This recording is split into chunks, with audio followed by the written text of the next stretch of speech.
हमरे झंडे की शोभा आलीशान बा, शत्रु परेशान बा ना।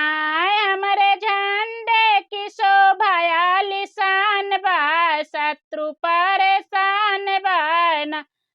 हरा सफेद और केसरिया झूमे रेशम की रसरिया, हरा सफेद और केसरिया झूमे रेशम की रसरिया। समझो इसमें शहीदों की जान बा, शत्रु परेशान बा ना। यही देश खातिर वीर कितने हो गए शहीद, यही देश खातिर वीर कितने हो गए शहीद।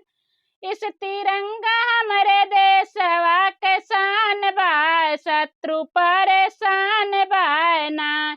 बांध के सिरे पर कफनवा जाके लड़े बेधड़क, बांध के सिरे पर कफनवा जाकर लड़े बेधड़क।